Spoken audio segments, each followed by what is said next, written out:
Hello there and happy Monday, guys. Thank you very much for pressing play on today's podcast. I've got David Rothkopf joining me. My conversation with him begins at 25:46. But first, I want to invite you to a special Zoom this evening, 8 p.m. That is Monday, July 1st at 8 p.m. Join me. We're going to talk about everything that's happening in the world, post-debate, the way forward, and how best to do the podcast in the time between now and the election. I've heard from so many of you since our debate night watch party and over the weekend. A lot of concerns, a lot of panic, a lot of anxiety, and I share much of it with you, and I want to be there for you and with you tonight at 8 p.m. Join me for a special Zoom. If you are a paid subscriber, you should get an email with the show every day as well as a link for tonight's Zoom. I hope to see you there. Might invite some special guests to join me, but I hope that we can talk it all out, and I look forward to seeing you tonight at 8 p.m. I want to get to your clips, audio clips, and news headlines. I do want to just say up here at the top, I think that the most important thing happening in the world right now are the Supreme Court decisions. Of course, it's Monday. We're going to get the immunity decision around 10 a.m. on Monday the 1st. But those decisions that came down last week, specifically the Chevron decision, I think are super important and consequential, as well as what's happening in the French elections with a strong move to the right. I think that's just as, if not more important than anything else. What is right in front of us, of course, seems to be the aftermath of the debate. So I've got plenty of clips for you on that. But let's get to those headlines first. The big news yesterday out of France, Marine Le Pen, her far-right National Rally Party has taken the lead in the first round of France's parliamentary elections on Sunday, according to initial projections, taking it closer to the gates of power than ever before. That is a huge deal, and we're going to have to talk about that this week. And this coming week, you've got the British elections in the United Kingdom. They headed to polls later this week. A majority now thinks that leaving the EU was a mistake and has delivered few benefits and new problems. That's right. In new polling, the backlash to Brexit, Brits now regret their populist revolt, and we could have told you that at the time. Now let's go to the Middle East, where Iran has threatened on, quote, obliterating war if Israel launches a full-scale attack in Lebanon. Diplomats have been working to ease tensions between Israel and Hezbollah, the Iranian-backed militia in Lebanon. Israeli officials tentatively agreed to legalize 5 Jewish settlements in the occupied West Bank. That's not good. And Gaza's remaining hospitals will stop working in 2 days, according to health officials there. Israel's closure of the vital Rafah border crossing last month severed key supply lines, aid groups warn. Fighting continues to go on in Gaza City, according to the IDF, and many displaced Palestinians in Egypt have largely been left to fend for themselves, according to reporting, unable to access health care and other services. This is the Washington Post reporting. Now let's go back here to the United States of America. Let's start with Oklahoma, where a federal judge temporarily blocked Oklahoma from enforcing an immigration law that would make it a crime to enter the state without legal authorization to be in the U.S. That's good news. In South Carolina, this is bad news. They have now implemented one of the most restrictive book bans in the U.S., enabling mass censorship in school classrooms and libraries across the state. It was drafted by their Christian nationalist superintendent, Ellen Weaver, and close ally of the far-right groups Moms of Liberty. The law requires all reading material to be, quote, age or developmentally appropriate. The vague wording of the legislation, open to interpretation and deliberately inviting challenge, could see titles as classics as Romeo and Juliet completely wiped from school shelves. You know what? That wouldn't bother me, actually. No, I'm kidding. It would. I just don't. I'm not a big Shakespeare guy. All right. Let's go to Iowa now, where their Supreme Court has ruled that the state's 6-week abortion ban can take effect, sharply limiting abortion access there. I'm reaching out to our friend Senator Zach Walz to talk to him about that, hopefully, this week. The Federal Reserve's preferred inflation measure cooled and consumer spending slowed last month. It's good news for Fed officials' effort to lower prices. And I thought this headline was really disturbing. A military lab tested the brains of Navy SEALs who died by suicide and discovered blast damage in every one of their brains, which can't be just a coincidence, right? It's got to be correlated. And finally, today in headlines, Steve Bannon, the longtime Trump advisor and my former colleague at SiriusXM, will go to prison today. I wish I were there to slow clap him in. Court rejected his efforts to avoid a 4-month sentence for contempt of Congress, and it will be really good to have him on the sidelines and silenced. So, but what can I say? Very good news. Wimbledon starts this week. Of course, Independence Day. It's the 4th of July. On Thursday, what are your plans? I hope I will see you tonight at 8 p.m. at our special emergency hangout. All right, now I've got a lot of audio for you. I want to get to that. The first clip I want to play for you is probably the most inspiring or the most positive one. This is historian Alan Lichtman, who I used to talk to over at SiriusXM. I should get him back here on the podcast. He has correctly forecasted the results of 9 out of 10 of the most recent presidential elections. He argued on Saturday on CNN that replacing President Biden could cost Democrats the 2024 election. He's a professor at American University, and he's rejecting the growing chorus of political pundits and Democratic activists who have called President Biden to bow out of the presidential race after his disastrous debate performance last week against the disgraced former president and convicted felon. Here he is, almost 3 minutes. This is good. All of these pundits and pollsters and analysts that you see on all the cable channels and all the networks have no track record in predicting elections. And yet they come on and they claim they know how this debate is going to affect the outcome of elections. They have no idea. It's sports talk radio. It may be entertaining, but it has no scientific basis. So what is the impact, do you think? Zero. Debates are not predictive of outcomes. Hillary Clinton won all 3 debates, still lost. Jon Carroll won all the debates, still lost. Barack Obama got trounced, 72 to 20% in the poll, worse than Biden, and went on to win. That's why we rely on the 13 keys which tap into the structure of how elections really work. And they show that Democrats' really only chance to win, contrary to everything you've heard, is with Biden running. Look at the incumbency key. Biden checks that off. The contest key, he checks that off. He was uncontested. It takes 6 keys to count out the White House party. But that means Alan, of the remaining 11 keys, 6 would have to fall. Let me finish. Yeah. Biden doesn't run. They lose the contest key. They lose the incumbency, and only 4 more keys would have to fall. I think that that's actually kind of what I was trying to get at here, is that the problem right now is that the Democratic Party is considering replacing Biden mostly because it's unclear whether or not he actually physically can carry out the rest of this campaign and put up a fight against his opponent. So that seems like a fundamentally different thing than some of the items that you have in your rubric. It's a huge mistake. They're not doctors. They don't know whether Biden is physically capable of carrying out a second term or not. Remember, a lot of folks were saying the same thing about Ronald Reagan, who was, 73, and age was very different then. And they said, he's not capable of carrying out another term. He won 49 states. So this is all foolhardy nonsense. The same pundits and pollsters who led us down the primrose path in 2016 are giving the Democrats horrible advice. This proves what I've been saying for years. Republicans have no principles. Democrats have no spine. Republicans are sticking with a blatant liar who lied for every 1 minute and 20 seconds of that debate. Donald Trump put out a lie. And by the way, lies stick. Debate performances can be overcome. And now the first sign of adversity, the spineless Democrats want to throw under the bus their own incumbent president. My goodness. Well, how about that Alan Lichtman? That'll make you feel better, right? Now, here is Congressman Daniel Goldman. He was on CNN the day after the debate. That's right. I think this is Friday night.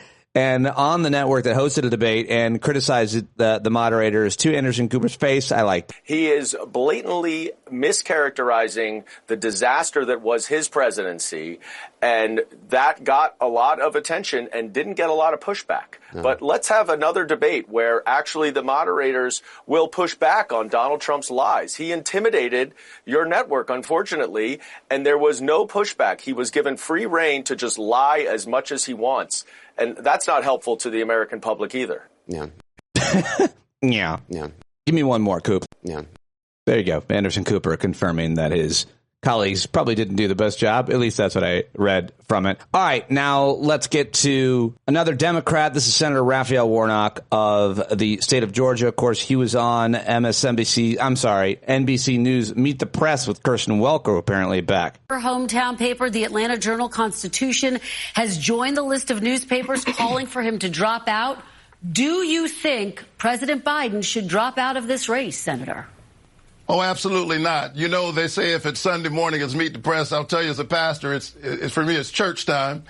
And I can tell you that there have been more than a few Sundays when I wish I had preached a better sermon. But after the sermon was over, it was my job to embody the message, to show up for the people that I serve. And that's what Joe Biden has been doing his entire life of public service. And over the last 4 years, he's been showing up for the American people. He's been showing up for seniors as they've been dealing with the rising cost of prescription drugs, of having to choose between buying food and buying medicine in the wealthiest nation on the planet. He's been showing up for workers. He's been showing up for folks who, chasing the American dream, found themselves mired in student debt, a kind of government-sanctioned debt trap. And he found a way, while being resisted by Trump's allies, to forgive that debt and give people a fighting chance. The question this morning is not what is Joe Biden going to do. The question is, who has Donald Trump ever shown up for other than himself and people like himself? I'm with Joe Biden, and it's our assignment to make sure that he gets over the finish line come November, not for his sake, but for the country's sake. All right, Senator Warnock has President Biden's back. And Jamie Raskin, a little bit more nuanced here on MSNBC with Velshi, but still, I think it sounds like he has President Biden's back, too. Well, I mean, this is what a real political party looks like, and this is what a real political party does. But obviously, there was a big problem with Joe Biden's debate performance. And there's also just a tremendous reservoir of affection and love for Joe Biden in our party. And so this makes it a difficult situation for everybody. But there are very honest and serious and rigorous conversations taking place at every level of our party because it is a political party and we have differences of point of view. I mean, if you compare that to the non-existent dialogue and conversation that took place in the Republican Party after Donald Trump's criminal conviction on 34 counts, it's remarkable.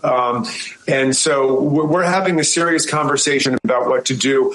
One thing I can tell you is that regardless of what President Biden decides, our party is going to be unified, and our party also needs him at the very center of our deliberations and our campaign. And so whether he's the candidate or someone else is the candidate, he is going to be the keynote speaker at our convention. He will be the figure that we rally around to move forward and beat the forces of authoritarianism and reaction in the country. All right. There you go, Jamie Raskin. And now I have a 5-minute audio clip for you because I was driving my daughter Julia to camp on Sunday. And so I listened to pretty much everything. And as hard as it was to say goodbye to her for almost a month, very glad that she got the opportunity to go for free because she's a counselor in training, or else I don't know if she was going to go. I was listening to a lot of stuff is what I'm trying to tell you.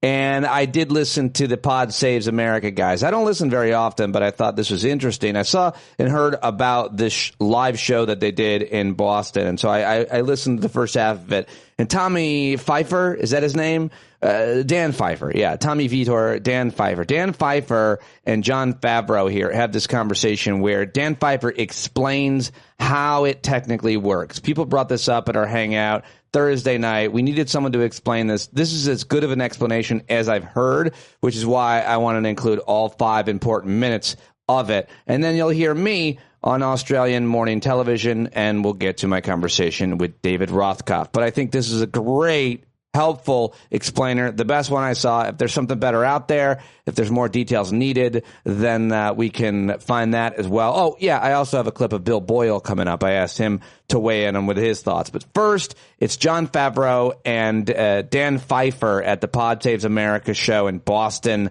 on, I think, Friday. So we have not nominated Joe Biden yet. So Dan, We talked last night about how, it's not too late for Joe Biden to step aside if he decides the debate fallout is just too damaging. And he has to decide because it is too, it's his decision. No one's challenging him. People voted for him. The delegates are his. So he's got to decide. There are no indications so far that he'll do that. But one question we keep getting from everyone is, if he were to do that, what happens next? What are the steps, and what does the Democratic convention in Chicago and the weeks leading up to it look like? So you made an important point. It's not just that no one is going to challenge him, it's that no one can challenge him. He has an overwhelming majority of the delegates legally pledged to him. They are legally obligated, in many states by state law, to vote for the winner of the state's popular vote on the first ballot. So if all of a sudden Dean Phillips or some other Democrat were to come out and say, this is a bad idea, I'm going to challenge him, that means nothing. That person has no access to delegates. They could possibly get the sliver of uncommitted delegates from people who voted uncommitted in the primaries, but that would be nowhere near what you would need. So I think if Joe Biden were to decide tomorrow that he was not going to run, he was going to step aside, he was going to finish his term as president but not run for re-election, there are two paths. The first path is he steps aside and he says, I am endorsing Kamala Harris, my vice president, to be the party's nominee. Someone could challenge her, but what likely happens there is that all of Biden's delegates, if he's not running, become unpledged. They can vote for anyone on the first ballot, but they're all people that his campaign handpicked and are loyal to the president. So if he were to say, I would like my delegates to support my vice president, she likely becomes a nominee. The party coalesces around her. I'd be shocked if anyone of consequence, the other people we talked about, Newsom, Whitmer, et cetera, were to run. And so the general election against Donald Trump would start that day. She'd be the presumptive nominee. She would have to pick a vice presidential nominee. She'd still have to be ratified by the convention, but that'd be a no-drama event. And we would just be off and running Kamala Harris versus Donald Trump. Maybe she ends up debating him in September, that previously scheduled debate. The other option would be that Biden steps aside and says, I'm going to let the process play itself out. Some number of Democrats, some more than 5, maybe as many as 50, would announce they're running for president. And those people would begin a sprint to get support from delegates. They would do meetings. They'd seek endorsements. They'd come on Pod Save America at every possible opportunity. And they would head towards the convention. And we'd get to the convention. And it's theoretically possible that a person or a ticket that formed together could amass endorsements from enough delegates that others would drop out. But the most likely scenario is what we call a brokered convention. They would go there and they would address the convention. The delegates would vote. You would need to get just about 2,000 votes to win, because you have to get the majority. It's not plurality. You have to get a majority of the delegates. So you'd have your 5 candidates who make it all the way there. They all address the convention votes. Almost certainly no one gets a majority in that scenario. They vote again. And then the second vote, the superdelegates come in, right? Second vote, the superdelegates come in. The superdelegates, 700 superdelegates are party officials, elected officials, former presidents, former party chairs. They all get a vote. They used to be more involved in the process than they weren't, because it was too much influence from party insiders, and so now they can't vote in the first ballot, but in the second ballot, the superdelegates vote. Right. They can't pick the nominee. They can't influence who becomes the nominee on the first ballot, but they can get involved in the second ballot. And you just keep voting and keep voting and keep voting until you get an actual nominee. This was actually an episode of The West Wing at one time, which is why everyone calls this Sorkin-esque fan fiction. And twist, it worked. In that case, it did House work. of Cards as well. And so the question is, that could be incredibly messy. It could be incredibly divisive. Or it could be a process that ends with everyone understanding that whoever eventually gets the majority, we're going to coalesce behind them, because there is nothing more important than beating Donald Trump. All right. Well, I feel like that was the best explainer that I've seen. If there's something missing, something wrong, you've heard something different, I would love to hear from you, and I'll try to reach out to experts on this, because that's what I do here. I find experts, the smartest people I can, to talk about all these important issues that impact all of us each and every day. All right. Now, Bill Boyle is a real smart guy, longtime listener and contributor to the show, a regular guest on the show. So I said, hey, Bill, send me a 2-minute thoughts, 2 minutes of your thoughts on everything that's playing out and the way forward. And this is what he had to say. We have until August 21st before the convention ends. if Joe Biden quits, we will have until then where there is no Democratic candidate, where coordinating spending, advertising, state committees and everything else will have to be on hold until someone is chosen. That's half the campaign season. And if we get to that point and we say how we have a contested convention and we pick, say, Kamala Harris, she or whoever wins will then have to set up an entire presidential campaign on the fly with 9 weeks left in the race. In those 9 weeks, they will, of course, be deeply and harshly attacked. Any opposition research that was not picked up before will then be thrown at them in waves. You will also have, of course, the Republican Party having pre-attacked people for the earlier 9 weeks where there was no Democratic person in the race. And Donald Trump will be off the news, in effect, the entire time as the media screams about Democrats in disarray. After the convention, you have 9 weeks to set that up. That's going to take weeks, month maybe. And then you have 4 weeks to win the race or 5 weeks to win the race. That is an incredible climb. It is a practical impossibility to do well. And it is a far less likely chance of winning than if you stick with Biden, who, to this day, so far, polls as well or better than any other person who could possibly win the Democratic convention. So yes, I get the mishegas. I get why people are worried. But the reality is that there is no other choice that looks as good as Biden right now. And until one comes up and until some West Wing miracle happens, that's the way it's going to be.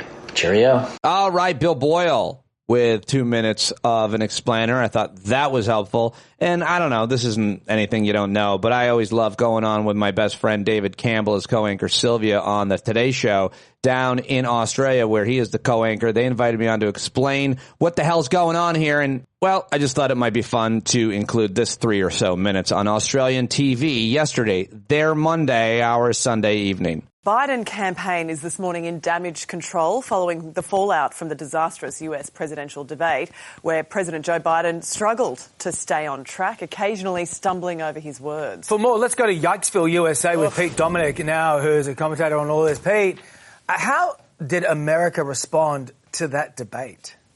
Hello, David. Hello, Sylvia. It has been quite a last couple of days, the reaction to it. I mean, I think a lot of us looked up on that stage and saw a convicted felon who spewed, lies and hatred and racism. And then he was only the second worst debater on that stage, because in America, it's style over substance, guys. Well, Barack Obama has doubled down on his support for the president. Not everyone in the Democrats is falling in line with this, though, are they? How are they responding at the moment? Well, there's a difference between elected Democrats. Overwhelmingly, I haven't even heard any prominent elected Democrats who are not supporting President Biden, who are asking for him to step down. It's the pundits, the commentators, the analysts on social media, of course, that are saying those things. The New York Times editorial board, the New Yorker has written something asking for him to step down. But overwhelmingly, elected Democrats are still supporting President Biden, Sylvia. So if he's going to step down, I think Australians wouldn't know who's going to step in. So if he's going to step down, where does this leave Kamala Harris? Does she come into the mix here, or does it just open up to anyone? Well, Campbell, that is a real hypothetical, and I don't think he's going to step down first and foremost. It's reporting today that he met with his family, that there's no plan to step down, but it would have to leave Kamala Harris as the nominee. There's no other way around it. We can all speculate who might be good, but I think today it's important to ask women and people of color what they think. And overwhelmingly, those who are in influential places still support President Biden. And to look past Kamala Harris could be a disastrous fault line in the Democratic Party. Oh, her polling isn't great, though, in terms of popularity. So Joe Biden is right now at Camp David with his family, his kids, his grandchildren, and Jill, his wife, by his side. Do you believe at this point that she's the only one who could convince him to step down, and would she? Probably, and I don't think that she will. She probably is the one that could convince him. She's his most influential advisor, his partner in life, obviously. There are others, the former president, Barack Obama, and others in his close inner circle that would have a measure. He's not that. I mean, the president, I think, would listen to all of them, Sylvia. And I think that he is, and I think so far he's not going anywhere. I mean, that's the thing. Is that even if we're saying step down, we're just saying he's not going to contest the next election. He would still see the presidency out, right? Even if he was not going to see it. But that's been the call from people and pundits, you know, left and right here. What was your gut reaction, and what do you think he should do? I think he has to stay because it's not the easiest answer. But if you look at our apparatus, guys, in the United States of America in terms of what a campaign has to do, to replace him would be a disaster. You'd have no way to launch campaigns in all of the important states that need it. Who's it going to be? It would divide the party. I think he absolutely has to stay, and I think that one bad debate is going to hurt him. But the polling so far since the debate hasn't been that bad, and I think that we need to all take a breath and see what happens. Well, at the moment, the New York Times this morning reporting that his family is encouraging him to stay on and fight the election, so we will see what comes in the following hours and days. Pete, as always, thank you. We appreciate it. See you soon. Thanks for having me, guys. Our pleasure. All right, now back to Stand Up with Pete Dominic. Well, there you go. All right. Thank you very much, everybody, for listening to the news. I do it Monday through Friday, almost every Monday through Friday. Sometimes I miss. Sometimes I can't make it happen, but I try to be here for you by midnight and 6 a.m. at the latest, with your best news rundown on any daily podcast that you are going to find. Tell your friends. Patreon.com/Pete Dominic. Cannot do it without you. Welcome to new subscribers. I'll give you shout outs tomorrow. I forgot to gather that information, but we do have several new subscribers. Really excited to welcome you guys to our community. Hope to see you at our Hangout tonight at 8 p.m. and Thursday night, our regular Hangout at 8 p.m. as well. All right, now it's time to get to my guest. It's David Rothkopf, ladies and gentlemen, of course.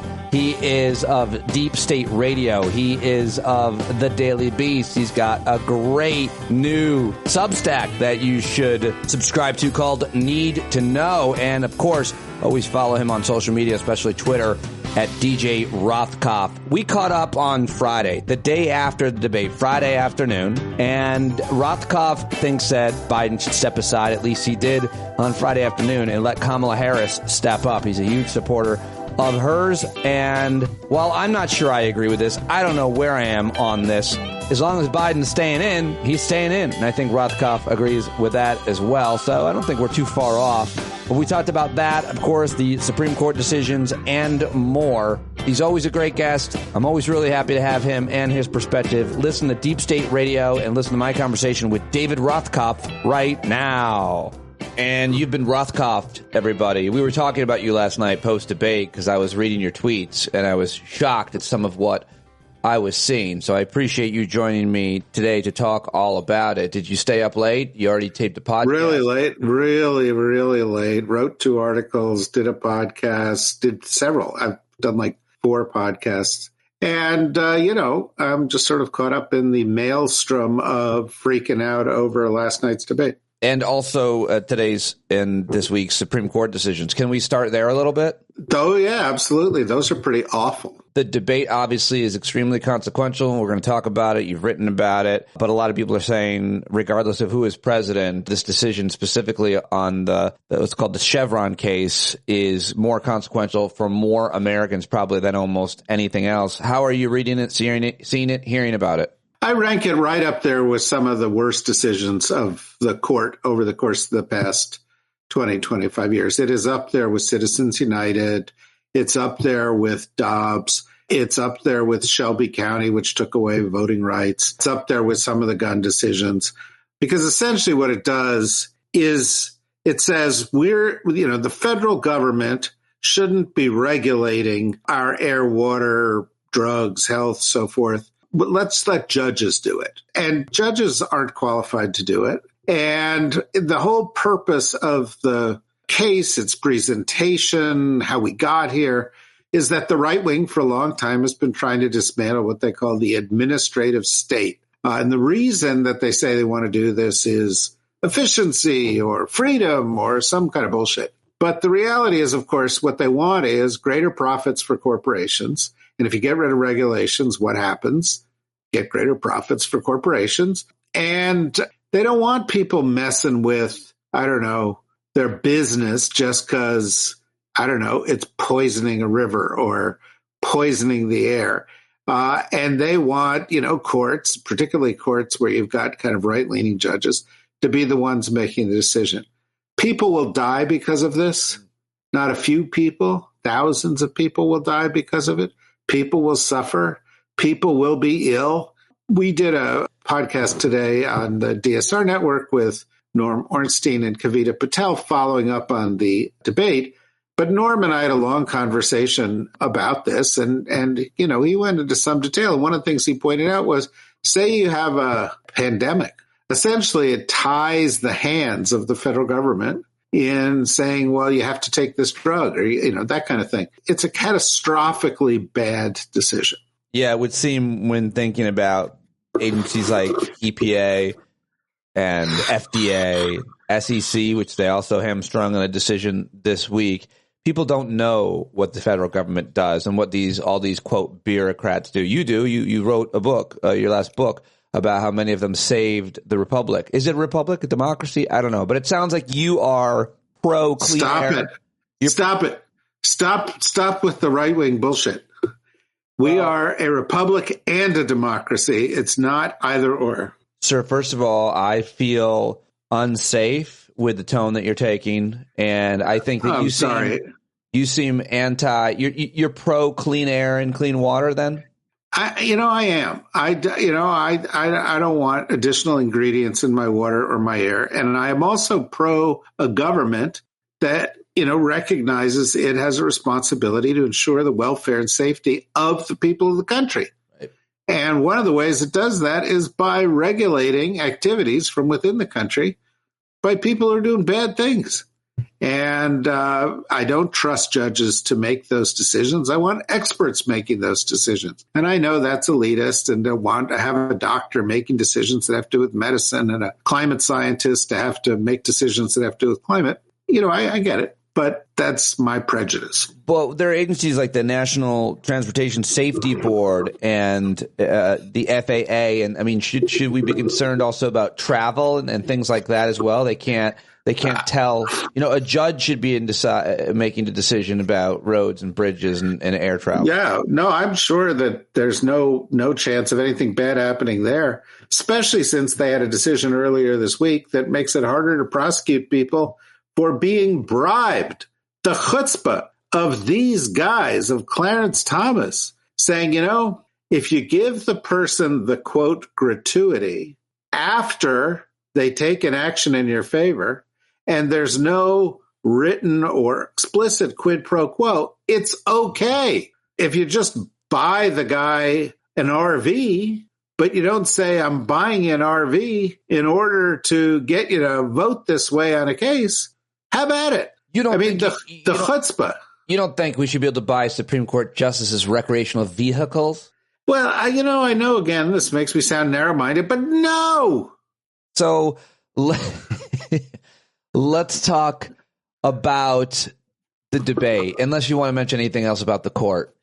Well, yeah, I do want to mention something else about the court. I'm glad you brought that up. Sure. The other thing I want to mention about the court is that the other thing we heard from the court today, we're recording this on Friday, was that Monday will be the last day of the court. Yes. Oh, well, isn't that interesting? Because what's the case we haven't heard about? Trump immunity. Questioning whether or not the president can assassinate his political opponent. Right. But what have they announced effectively today? They've announced. The answer is yes. So Biden can laser Trump on Tuesday. Nice idea. But here's what is under my skin at the moment. And that is that they have effectively admitted that they took the Trump case, which could have been resolved last year easily, and they left it till the last day of the term, the very painfully last day of their term.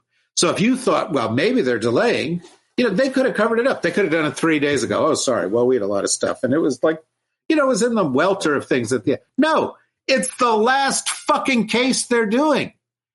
Why? Because their objective is to delay. And I guarantee you that when you see the decision, it will be delay within delay. It'll be, we waited to the last minute, and now here's a decision that's going to cause further delays. It's just like everything that Judge Eileen Cannon, that corrupt nitwit in Florida, is doing on the Mar-a-Lago national security documents case, where she goes, no, we're going to rehear this. Like she made a decision this week on, attorney-client privilege and crime fraud exceptions, all stuff that's been resolved. She said, no, I think I want to hear it again. We're going to do evidentiary hearings, which is effectively, as Jack Smith put it, another mini trial. Why? Because they're delaying and delaying and delaying. And here I'm giving you a segue, the problem is that if they delay the election and Donald Trump wins, he's not going to be held accountable for anything because he's going to undo this all because he is a monster. And as of last night, it's a coin flip, folks. Here we are 4.5 months from an election, and it is a coin flip whether the United States will ever have another free and fair election again. Let's get to that. Happy note here at the end of June. Lovely out. Summer has begun. The end of America, the end of democracy, the end of 250 years of history. They're headed not just June. They're headed out to the beach maybe as they listen to this. They're going to go relax. Well, you have to choose where you want to drown yourself. Maybe keep going. Maybe they're camping. Yeah, so incinerate yourself or throw yourself in front of a fucking grizzly bear. Or finally, maybe they're vacationing with David Rothkopf. Oh, yeah. Bore yourself to death. Come on. All right. So let's start, I guess, with our friend David Frum's tweet. Maybe start just there. The fundamental reason we're in this crisis this morning is that the party of Lincoln, Eisenhower, and Reagan is about to nominate for president a dictator-loving criminal against the Constitution. That disgrace and shame is theirs. You wrote a Daily Beast piece titled, "Here's Why Putin Loved the Biden-Trump Debate." Same party. They used to not like Putin. Take it away. No, well, first of all, David Frum is a friend of mine. He actually lives like 300 feet from my house. He's a lovely guy. He was a Republican speechwriter. He's got a lot of credibility because he's been on both sides of this. And he's right. The main blame here is not, Biden because he had a lousy performance. It's on the GOP because they backed a terrible person. He also wrote for The Atlantic a while back that the debate shouldn't take place at all because it elevates Trump. Mm-hmm. And I thought that's wrong. Let's engage the guy. But the way the debate worked last night, with no questions from the potted plants, moderators who were in charge of this thing, was that it made anything that Trump said look exactly the same as what Biden said. So Trump could say the election was stolen, and Biden could say, no, 66 courts found it was not stolen. And there was no challenge to either. It was just side by side. Yeah. Pick your reality. Here's two alternative universes. Pick the one that you want. Journalism is supposed to cut through that and say, oh, no, that was untrue. And then CNN was like, well, we did fact checking afterwards. Who the hell was watching their fact check at midnight after this thing was over? Nobody. Furthermore, the way this stuff gets out into the world now is they don't watch the debate. It's cut into little pieces and it's put out on social media. They didn't even put the Biden part of it in there. It's just the Trump part. And so the format elevated Trump. It worked into his hands. And apparently, and again, this is something that we talked about with Kavita Patel in our podcast, which, people can listen to if they can work it into their busy vacation schedules, is that one of the pushing points in the debate negotiation for the Trump team was, no pushback on his answers. It was like, what? And CNN went for that? Yeah. Are you freaking kidding me? By the way, the same network, I'm old enough to remember 2015, CNN's Candy Crowley fact-checking Mitt Romney and it being the worst thing in the world about whether or not Obama had referred to the attack on the U.S. consulate in Libya as a terror attack. Like that was such a big deal that she fact-checked them. Maybe they're just, gun-shy because they know what happened to their colleague 11 years ago. 2015, 16. I don't care about math. No, it must have been 2012. But in any event, so that was one part of the problem. But there was a whole other set of issues, which has produced a whole big hubbub. And I found very, very disturbing And that is that Biden was terrible. And now he's gone out and he's like made a thing of saying he was terrible and I had a cold and blah, blah, blah, blah, blah. I get it. But watching that last night where Trump, who's insane and a criminal and a rapist and a misogynist and a fraudster and an insurrectionist and a traitor, Trump was able to conduct himself as if he were a normal presidential candidate, which he wasn't, and which he should never have been presented as. Whereas Biden was sitting there trying to come up with the right fact and staring off in the middle distance and not looking at the camera. And he was hoarse because allegedly he had a cold, which, by the way, they decided they would tell us about halfway through the debate because it was going bad, which was, sort of bad exercise in expectation management. But, what we had here was the kind of thing that if this had happened 2 days before the election, Biden would lose. And that's the issue. The issue is not, can Biden come back? The issue is not, was this like some other debate where somebody else had a bad performance? The stakes are completely different. It's about the end of democracy. It's about a fascist monster. Okay. We don't want to lose that. We got to do everything in our power to avoid it. And the issues with Biden are not issues that are instantly fixed by having a vigorous performance as he did today in North Carolina the day after, leading everybody to go, oh, see, he's fine. The issue is, what if it happens again? And does that increase the likelihood that Trump is elected? And does that increase the likelihood that we are no longer a democracy? And if we're not willing to grapple with those questions, then we are not up to the challenge of the time. And frankly, and I've been against saying this for a long time, I think it's fair to ask whether he should be the candidate. I think that's fair. And if he's not going to give it up, and I think he should have before, and I think he should now, but I don't think he will, then I think we need to change the strategy dramatically to make him less central to it, to make it more about a team, to make the vice president far more prominent within it because she's great, to get the whole team out there and say, look, we're the blue team. We are the pro-democracy team. We are hundreds of people across the government who are going to fight tooth and nail to beat these MAGA monsters, to push them back, to protect your freedoms, to protect the Constitution of the United States. And we have got your back. Have our back. Vote for us up and down the ballot. It's not one man. It's not one woman. It's not a group of people at one address on Pennsylvania Avenue. It's a much, much bigger effort. You're part of it.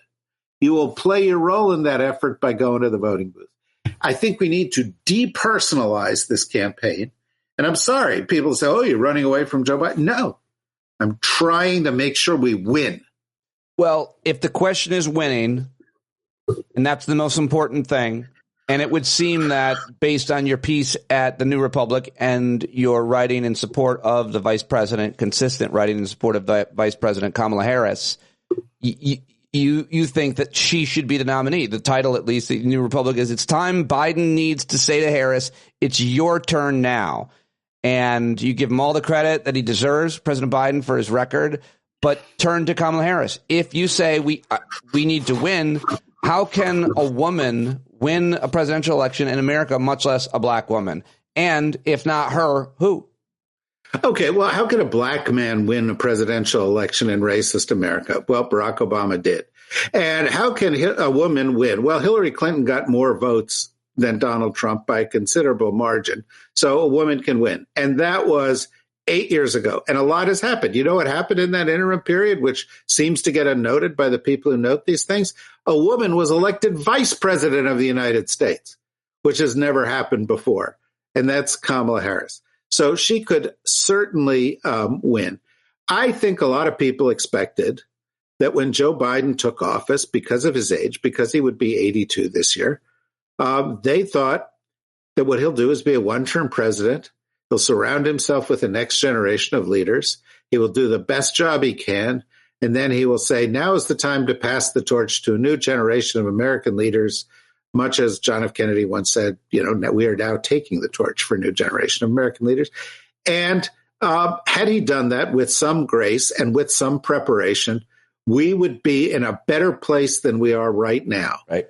I mean, and I just think, look, we have to acknowledge that fact, okay? And I think Biden is the best president in my lifetime. He's done more than any other president in the past 60 years. But that doesn't, Tom Brady was the best quarterback I ever saw until he wasn't. There is a clock ticking. LeBron James is going to retire. Michael Jordan doesn't play basketball anymore. You can like Joe Biden. You can love Joe Biden. You can admire all of his work. And you can say, now let's turn to the next issue. It's not loyalty to Joe Biden. We're not the Republican Party. We are not about blind loyalty. The issue is preserving American democracy, preserving our institutions, keeping a monstrous criminal out of the Oval Office. We've got to do whatever we can do to do that. And if that involves Joe Biden passing the torch, which I think is unlikely, but would be a good outcome, then he should do it. But if it doesn't involve that, for God's sakes, don't react defensively to this event and say, oh, no, Biden's going to be fine. It's nothing to worry about. How dare you criticize the president? Say, what have I learned? How do we do this better? How do we better prepare? He was not well prepared for the debate last night. Whatever they did, they didn't do it right. I think that is a pretty wide agreement. Specifically, my criticism, and this is something I have a tiny bit of credibility on, presentation, was did no one know there was going to be a split screen? Did no one tell him that when he's not talking, the camera will still be on him, that he should look in it, close his mouth? Also these fucking idiots who work for him, they allowed the setup to be that if Donald Trump was looking at Jake Tapper, he was looking right down the barrel of his camera. But if Joe Biden was looking at Jake Tapper, the camera was to his right, and he looked like he was staring off into space. Right. Terrible mistake. And someone should probably be fired from his prep. By the way, that mistake, everybody's like, oh, that's some dumb technical mistake. That was probably as big as any other mistake because it made him look old, disconnected, feeble.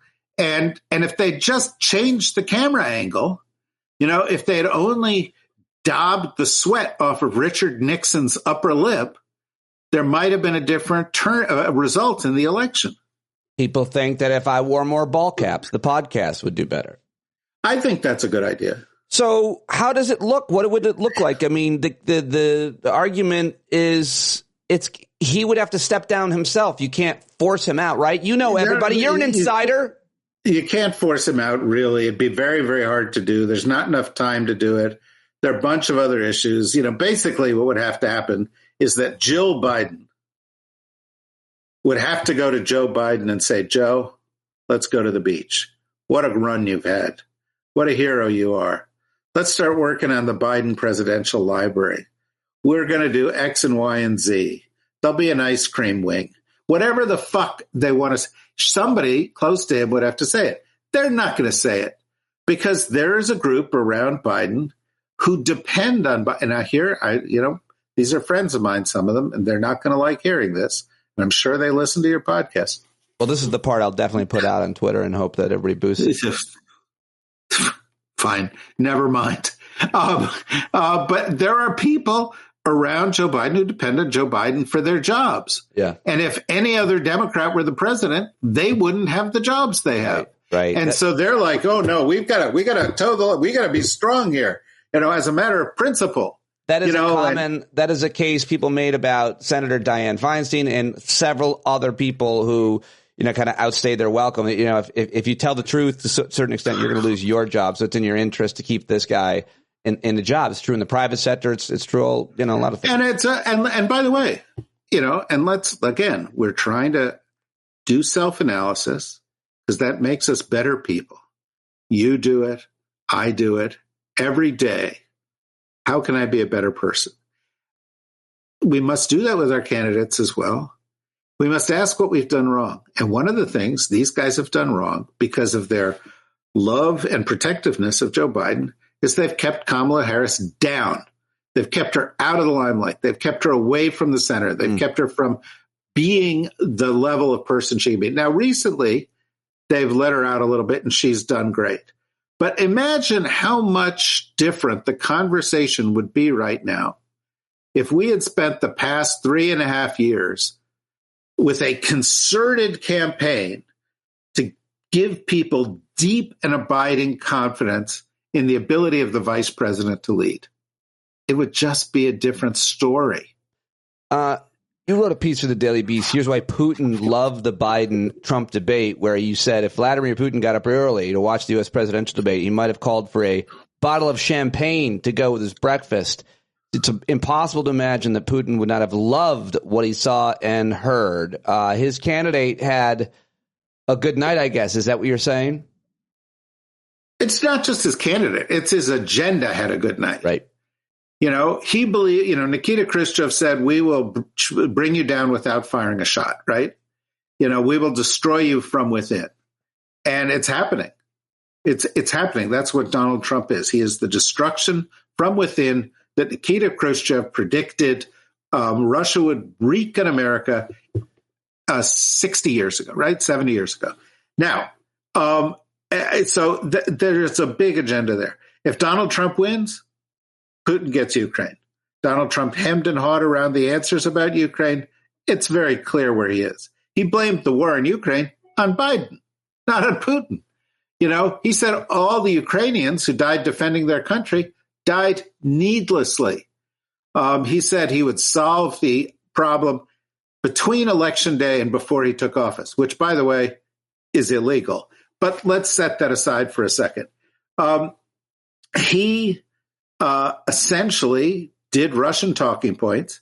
He even had the chutzpah, I don't know if you noticed this, but in the middle of the whole thing, he said, and, Biden paid off the Ukrainians to get rid of the prosecutor. This was the whole thing that he was selling, that Rudy was selling during his ridiculous effort, which ultimately resulted in Trump's first impeachment.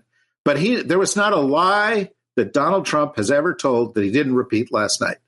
That's a great way of putting it. One last hypothetical, and I promise I'll let you go do whatever aristocratic thing. You probably read a leather-bound book by a firefighter. Hounds. I have to go fox. You're fox hunting, I would imagine. It's Friday. That's right. I forgot. Yeah. Those poor foxes. As Oscar Wilde once said, fox hunting is the unspeakable in pursuit of the inedible. Oh, wow. I was not expecting that Paul quote. No, Oscar Wilde. Importance of being earnest. Let's be earnest. So how about this? If it can't be a coronation, this is hypothetical. It can't be a coronation. The Democratic Party won't take it. The left wing won't take it. And the argument is it'll be like 1968 and it'll tear apart the Democratic Party who they would choose to nominate. If Joe Biden if you have an open convention, it's a nightmare. It has to be orchestrated. It just would have to be. It would have to be Biden gets together and there's the room and it's Gretchen Whitmer and Gavin Newsom and Josh Shapiro and Wes Moore, Kamala Harris, and said, look, guys, this is too important. We can't, Kamala's going to take the lead. You're going to be the number 2 person on the ticket. Let's go out. Let's do this. They can orchestrate it any way they want. How do you know? Because the state of Ohio changed the date of filing of who the candidate was to be before the Democratic convention so that they could keep Biden off of it. And the Democrats said, okay, we'll just make him the nominee before. They just completely made shit up. And the point is, you can change the rules, right? This is not theology. So that candidate could still get on the ballot in Ohio? Theoretically, yeah. Okay. Now, yes, absolutely. Now, but here's the point. I think as desirable as this is, in many respects, because it's unrealistic, we have to focus on the other thing, which is changing the strategy. Changing the strategy. I hear you, but just one last question about it, just a hypothetical, just for a goof. You're an insider's insider.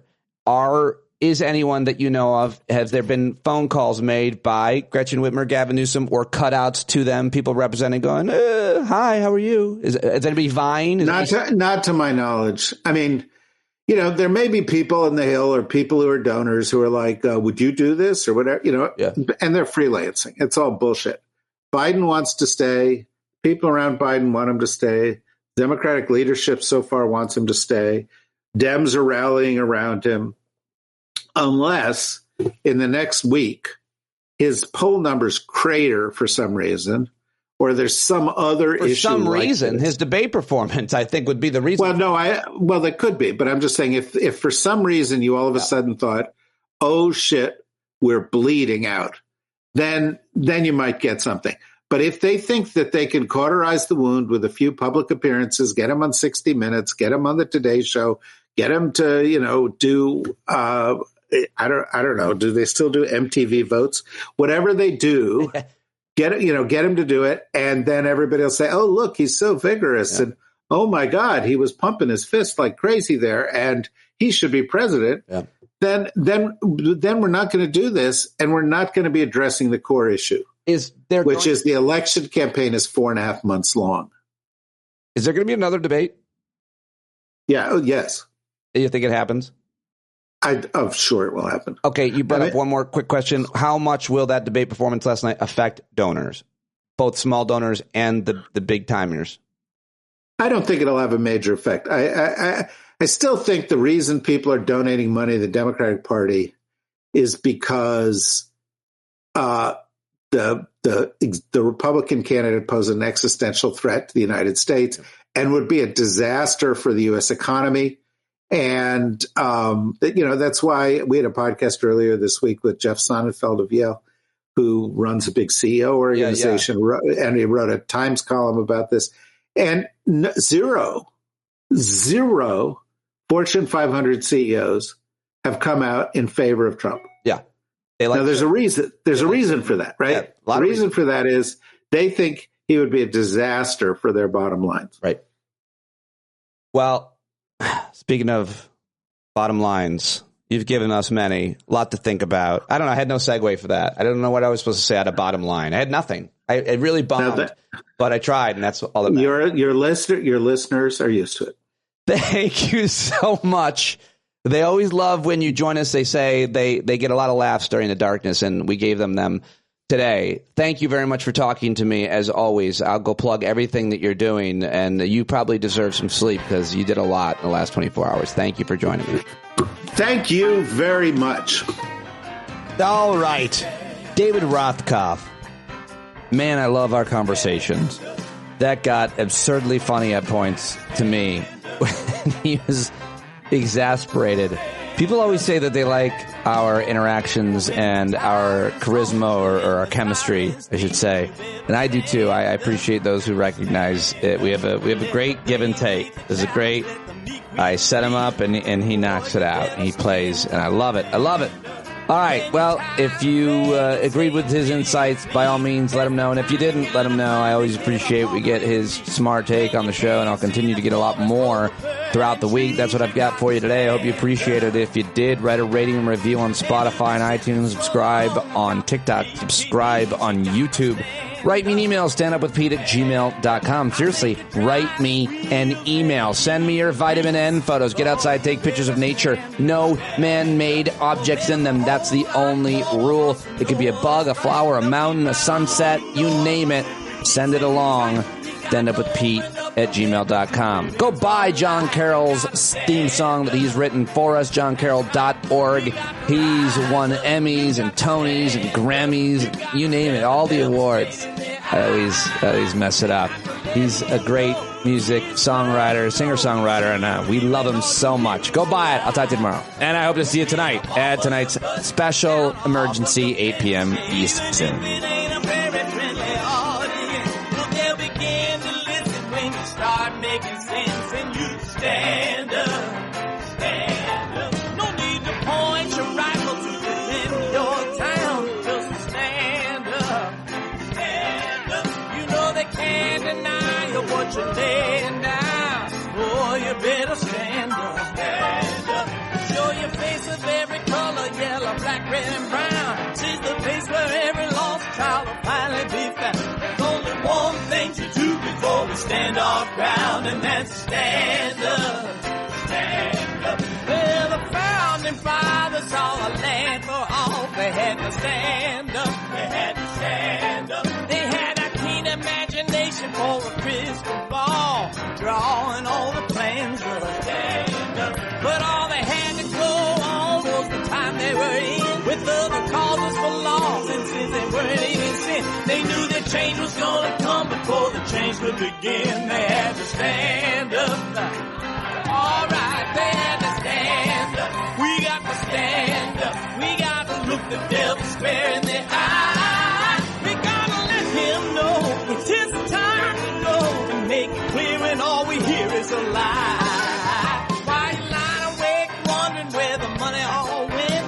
It'll be the cost of freedom that'll go unspent. You can see him flee the scene of that experiment if you stand up.